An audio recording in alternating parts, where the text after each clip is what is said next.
So from the results, you realize that it slowed down marginally to 56.8 as against 57 for June.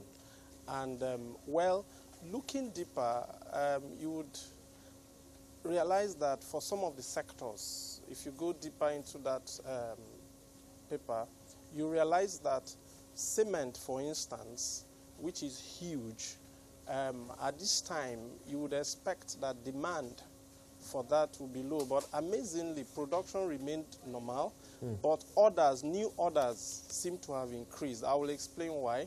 And then you would also see that for fabricated metals, production increased, and then new orders also increased. So that tells you that apparently what has happened here, but the major hit in the whole sectors would be tobacco, beverages, and then beverages and tobacco and food. And that alludes to what you said about consumer power reducing. So again, that's the regular, those are the regular things you and I use on a day-to-day basis. And of course, if there is no cash so much, people are going to probably buy less. And there are also some items that during the rainy season do not do so well. However, with what has happened with the budget being signed and anticipation of election and spending, that will give you an indication why areas like cement seem to have higher orders in place, and fabricated metals suddenly have gone up and things like that. So for the second half, yes, it slowed down a bit for July, but we expect that from August, September, and as we go into the drier seasons and to the Yuletide, you will see a surge again, typically, because those times you would have the regular Yuletide surge, and then, because election is close, I mean, the government will want to do some spending, the budget is approved. So clearly, my position would be that, and inflation too, it's dropped. So clearly, you will see that towards the end of the year, we expect that the sector would grow faster and will not slow down, because again, there will be more money in circulation, and those should help. Right, but when you look at the policy environment, would you say, Ugochukwu, that there is a need to stimulate the manufacturing sector somehow? You did mention that you're expecting more growth later on in the year, but that growth is still relatively low compared to what you see in other sectors. And we know that manufacturing is potentially that sector that can create a lot more jobs in Nigeria. Yeah, so you're right, because that sector needs to be stimulated, and part of the stimulation would happen when, like I did say, the government starts spending. That's one. So you're going to see that the guys that do cement will produce more, and there's a spiral effect. Fabricated metals will do more.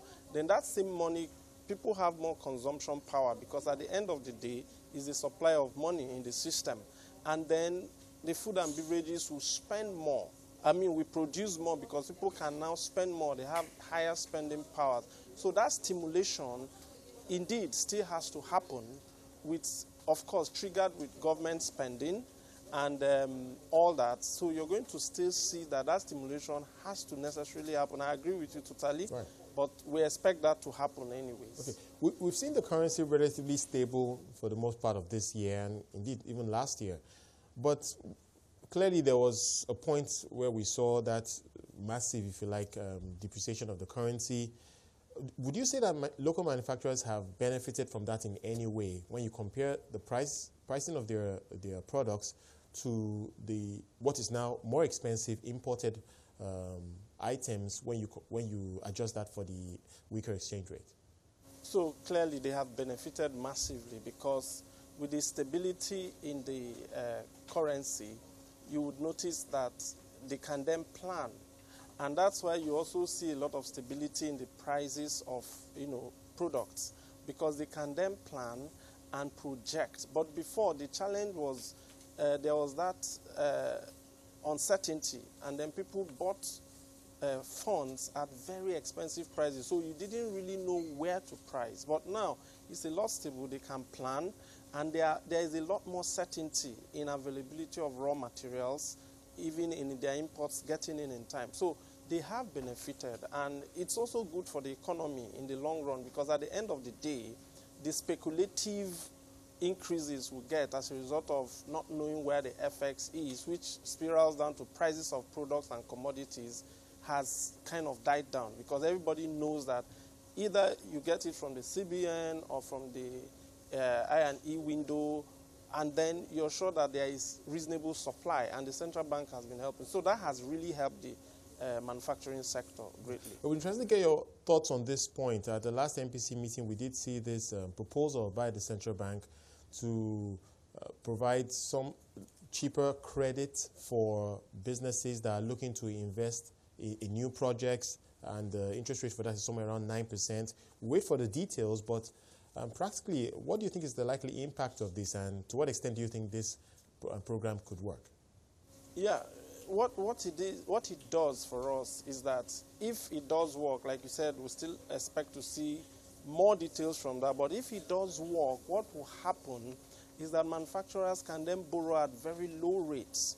And because they borrow at low rates, in reality, what we expect is that the prices of goods and products will come low. So it's actually going to be beneficial to the masses, to you and I, who buy from the market, and the economy in turn would then, and then it's going to trigger, because at lower rates, if the larger corporates get those kind of funds, the smaller guys also, the SMEs, all of those guys can then be able to survive better, because they can then access even funds at very cheap rates and be able to utilize them. So what we're going to see is, if the blueprint comes out and it trickles down to the real sector, then what you're going to see is that the economy itself will become the better for it.